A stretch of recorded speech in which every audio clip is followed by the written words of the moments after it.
Welcome back to Off the Gridiron podcast. I'm Josh, It's your boy Kush. and we're here to talk Texans with you. Knowing Garrett couldn't be here again, so you have us too. We're going to talk about the Raiders game coming up. I think everybody kind of knows where that's going. But first, we want to get into probably the more important game of the week. Obviously, if you're the Texans, you take care of your own business first.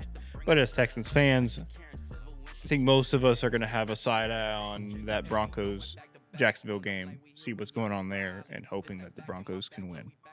Yeah, that's an interesting game there. As far as like Texans,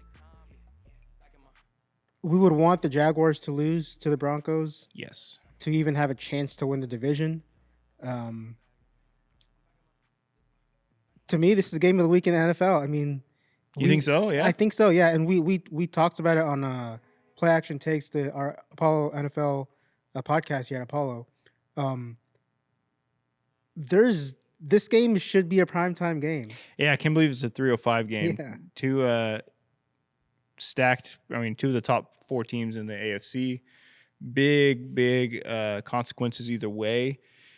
Obviously, if Denver wins, that pretty much cements them as the 1 seed.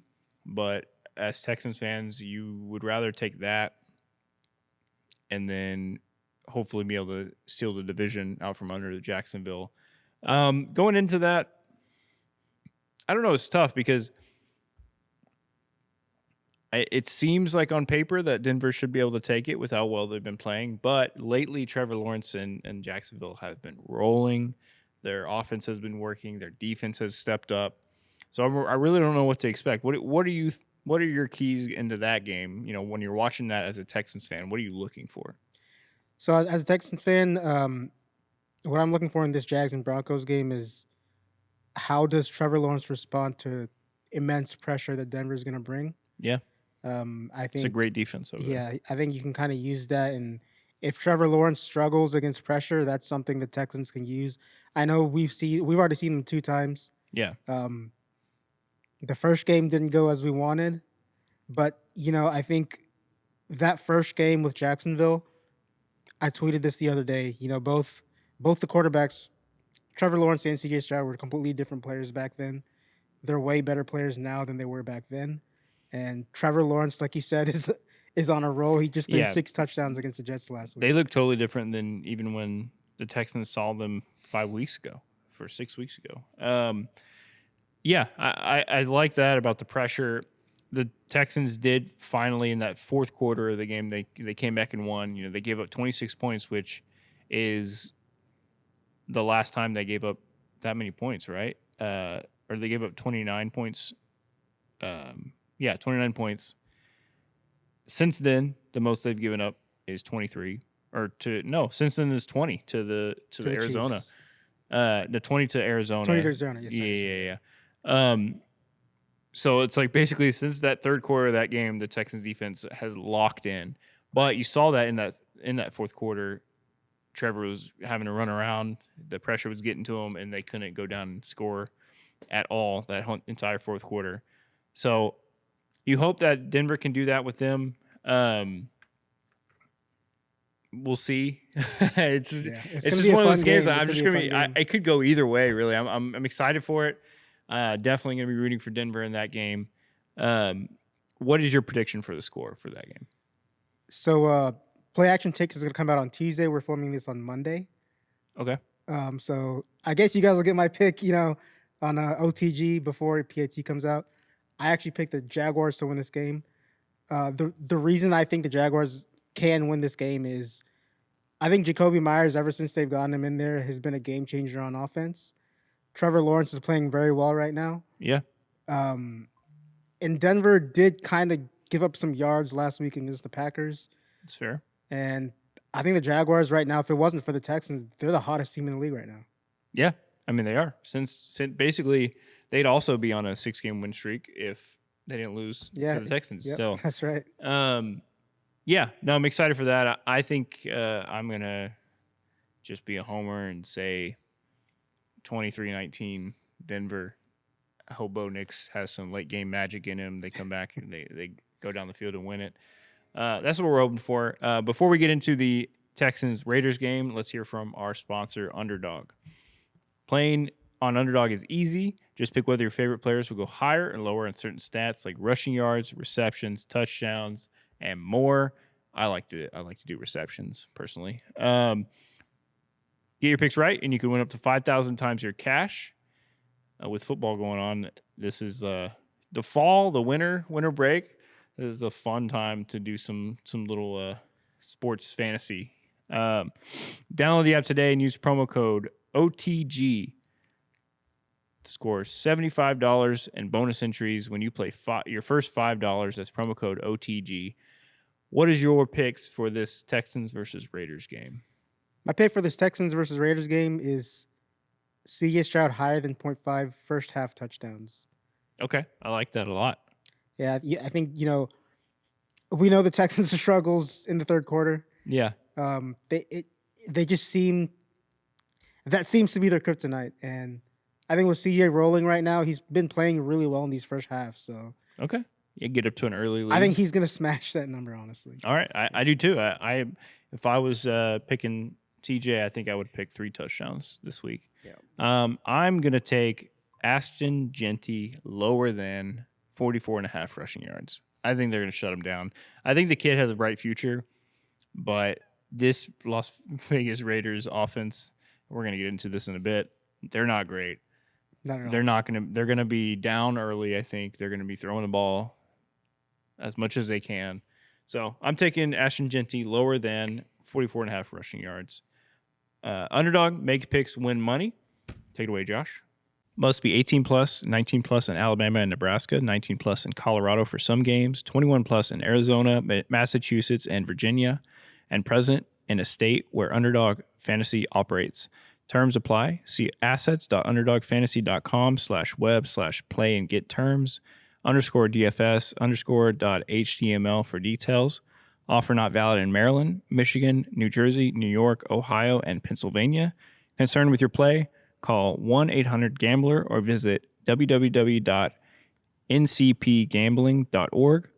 In New York, call the 24/7 Hope line at 1-877-8-HOPE-NY or text HOPE-NY 467369. Underdog. Use code OTG. All right, Kush. Let's get into this Raiders game. I think every Texans fan is looking at this as check, easiest win of the season outside of the Titans games. Do you see any element of a trap game in this at all, or what are you thinking? Not as far as a trap game, but I don't even want to say if, because I just don't see any scenario where the Texans just play bad and give the Raiders a chance. Yeah. I mean, anything could happen, but I think this Raiders team and we're going to talk about the quarterback a little bit later. I think they're in this phase right now with Geno Smith where they don't know if he's going to be there next year. Yeah. He's been hurt the past couple weeks. They played Kenny Pickett last week. Yeah. I think Geno's starting this week. I believe he's gearing towards starting. Yeah. Yeah. And so they don't really know what's going on with their quarterback situation. They fired their OC. They fired Chip Kelly, their OC, who a lot of us fans wanted here in Houston. I'll admit, hand up. I was like, go get the proven guy, Chip Kelly. Let's not take a chance on a rookie OC. Let's get a proven guy. And who knows, maybe it'd be different. But the Chip Kelly, Pete Carroll Raiders, it just hasn't worked. That was not working at all. Yeah. And then you talked about Pete Carroll. The guy's a fossil. He's over 70 years old. I mean, I loved him, but yeah, he struck. It's been hard to watch. It's been a tough year in Vegas for the Raiders. But I just don't see any scenario where this team lets one up to the Raiders. I think just because how D'Amico's held the team together. Yeah. I think their defense, their coaching staff is not going to allow we thought last week's defense was, okay, iffy. Mm-hmm. I don't think they're going to allow that a second week in a row. I think they're going to come out, fired up and ready to dominate on defense. It would be extremely surprising if the Raiders could put up more than 10 points, to be honest. And, the only offense – I will say this. Last week, we were not scared of Jacoby Brissett, but he's had success against the Texans in the past. Yeah. He played pretty well last week. Trey McBride is one of the best tight ends in the league. He dominated you. It's true, and they have the other one of the other best tight ends. Yeah, in the and league. they had Wilson, at receiver, so they kind of had a little bit on offense. The Raiders have Brock Bowers, and that's about it. They don't have anybody else. That's about all I can see is Brock Bowers kind of doing a similar to Trey McBride and powering his way to, one good drive and a touchdown or something like that, or helping them move downfield for a few field goals. But the Raiders, where do you think they rank in the league in yards per game? I would have to say near the bottom. Dead last by a decent margin. They average 244 yards per game. Texans are at 19th with 327. So Texans haven't been a great offense all year, but the Las Vegas Raiders have been the bottom, bottom of the barrel. Points per game, they're more. They're at the bottom. They're also averaging 14 points per game, and then they're coming in to face the team that allows the least amount of points per game. The Texans allow 269 yards per game and only 16.3 points per game. The Raiders' defense, on the flip side of that, they're more middle ground. Their defense is not nearly as bad as their offense. They're 16th in the league with opponent yards per game, and 25th with points per game. So it's one of those things where this definitely is a defense that the Texans should be able to score points on. But I don't know if I'm seeing this as like last week with the Cardinals, where I don't know if they're going to be able to put 40 up. 40 might be a lot, or similar to when they played Baltimore and they put up 44. Right. But I definitely this just screams like 24-9. The Raiders get a few field goals, and the Texans 3 touchdowns and a field goal, chalk it up. That's game.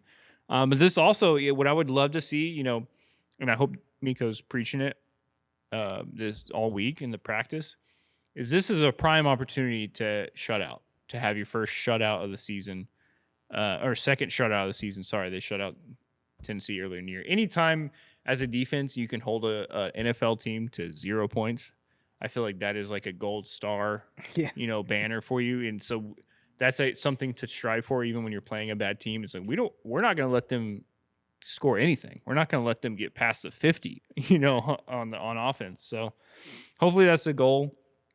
Like we said at the beginning of the episode, I think all Texans fans kind of know where this is going. Most of our eyes are going to be set because 20 minutes before the Texans game starts, that Broncos-Jacksonville game is starting. Eyes are going to be set on that. The Colts, who are they? They're playing.